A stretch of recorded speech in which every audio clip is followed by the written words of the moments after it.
नमस्कार, आपण पाहत आहात बहुजन हिताय न्यूज, जनसामान्यांचा बुलंद आवाज। माझं नाव कालचंद चंद्रकांत जांभोटी। माझं जो प्रोफेशन आहे ते मी पत्रकार आहे महत्त्वाचं, आणि त्यामध्ये मी टीव्ही मराठी आणि दैनिक पुढारी यासाठी गेली 15 वर्ष मी पत्रकारितेत आहे। त्याचबरोबर सामाजिक चळवळीतसुद्धा सक्रिय आहे।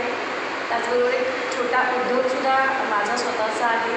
अशा प्रकारे मी वाटचाल करत आहे। जशी आणखी महत्त्वाची गोष्ट मी राहायला मुंबई येथे आहे, आणि इथे औरंगाबाद येथे आपल्या संघटनेचं खूप मोठं काम आहे, आणि इथेसुद्धा आपण राहतो आहे। म्हणजे मुंबई आणि औरंगाबाद येऊन जाऊन असतं। कोल्हापुरातही आपलं काम आहे संघटनेचं, त्याचबरोबर काही प्रमाणात कोकणातसुद्धा आहे।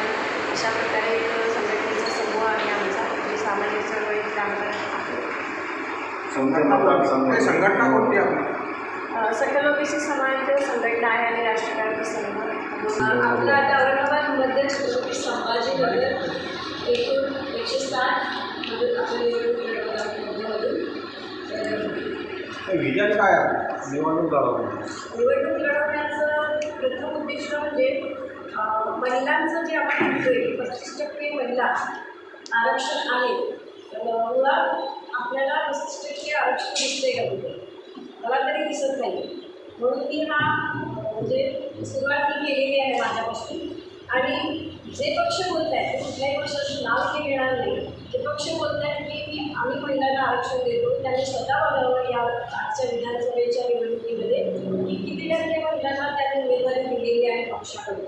आणि परिवार वगळता सगळ्यात महत्त्वाचा माझा मुद्दा हा आहे की परिवार वगळता किती महिलांना उमेदवारी दिली आहे तुमच्या कार्यकर्ता महिलांना।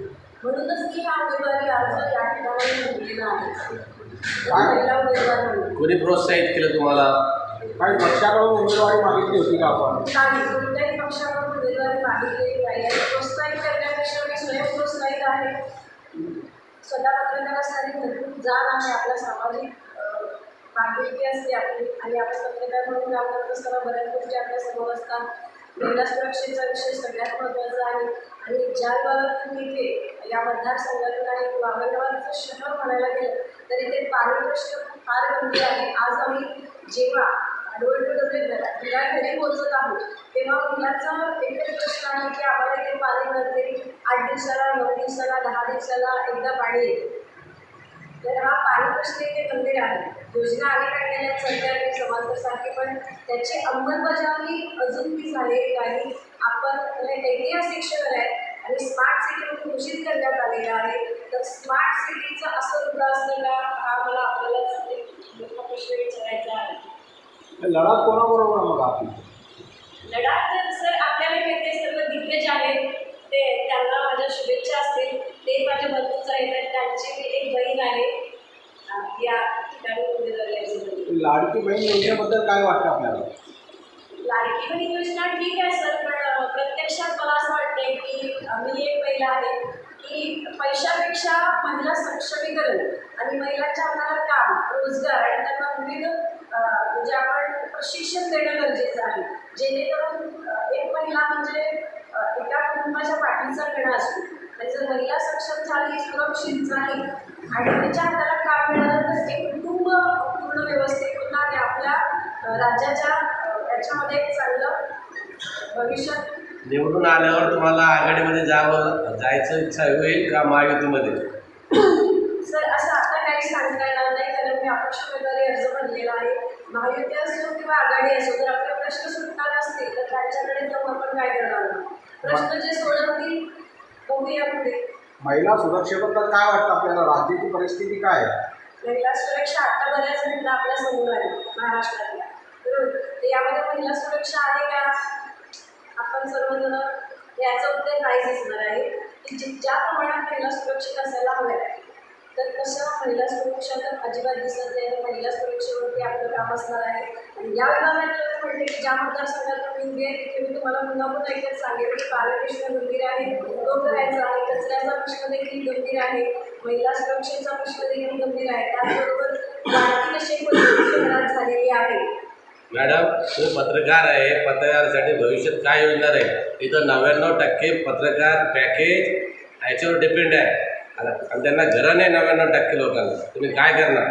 पत्रकारांसाठी पण सर मी स्वतः पत्रकार आहे म्हटल्यानंतर पत्रकारांसाठी ज्या काही योजना असतील त्या आपण त्याची अंमलबजावणी नक्कीच करू. घर असेल किंवा आणि बरंच काय आहे. मी आता तुम्हाला इथे बोलणार नाही आहे, प्रत्यक्षात ते केलं तर बरं वाटेल. बोलून मी आश्वासित करणं ते दाखवायला नको. ते आपल्याला वाटतं का ही सरकार जे अगोदरचे सरकार पत्रकारांसाठी न्याय केलेला आहे त्यांनी?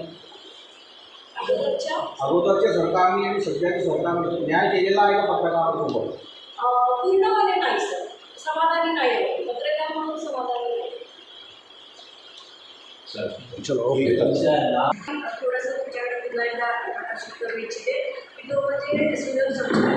आता जे औरंगाबाद शहर आहे, ऐतिहासिक क्षेत्री आहे, इथले लोक आहेतच, पण बाहेरचे लोकसुद्धा औरंगाबाद फिरायला येतात. छत्रपती संभाजीनगर औरंगाबाद, बरोबर. कारण काय ऐतिहासिक शहर असल्यामुळे पहिल्यांदा शहर आणि नंतर मग बुद्धलेणी वगैरे आहे, काय लोक आहेत ते फिरण्यासाठी शहराकडूनच जावं लागतं. तेव्हा काही व्हिजिटर्स विदेशीसुद्धा असतात, पण त्या लोकांसाठी सुविधा हवी. जेव्हा मी आता पाहत असताना जेव्हा विदेशी लोकांना पाहिलं ते पायी प्रवास करतात, ते कुठल्याही व्हेकल्स वापरत नाही आहे, वाहनांचा वापर करत नाही, कारण त्यांना शहर बघायचं असतं. मग अशा वेळेला शौचालय असणं गरजेचं आहे. स्थानिक महिलांना सुद्धा शौचालय असणं गरजेचं आहे. पुरुषांसाठी सुद्धा ती सुविधा असायला हवी. तर ही सुविधा कुठेतरी इथे कमतरता मला जाणवत आहे ऐतिहासिक शहर. तर शौचालयाचा मुद्दा सुद्धा आपण स्थानिक पाण्यासोबत ठेवलेला आहे. काय आपली निशाणी आणि चिन्ह? येत्या 20 तारखेला औरंगाबाद असेल किंवा आपल्या महाराष्ट्रात जे मतदार होणार आहे त्या सर्व मतदार बंधूंना माझी नम्र विनंती असणार आहे की सर्वांनी येऊन मतदान जरूर करावं. जो आपला मताचा अधिकार आहे तो बजावावा संविधानात दिलेला, आणि योग्य उमेदवार निवडावा ही अशी विनंती करते. मी औरंगाबाद मध्यमधून उभी आहे. माझं नाव कांचन चंद्रकांत जांभोटी, निशाणी आहे हँडी आणि नंबर आहे 17. तर सर्वांना मी विनंती करते की आपण भरघोस मताधिकार आपला वापरून मला मतदान करून निवडून द्यावं आणि भविष्य आपलं पुन्हा सर्वांनी मिळून एकत्र उज्ज्वल करूया.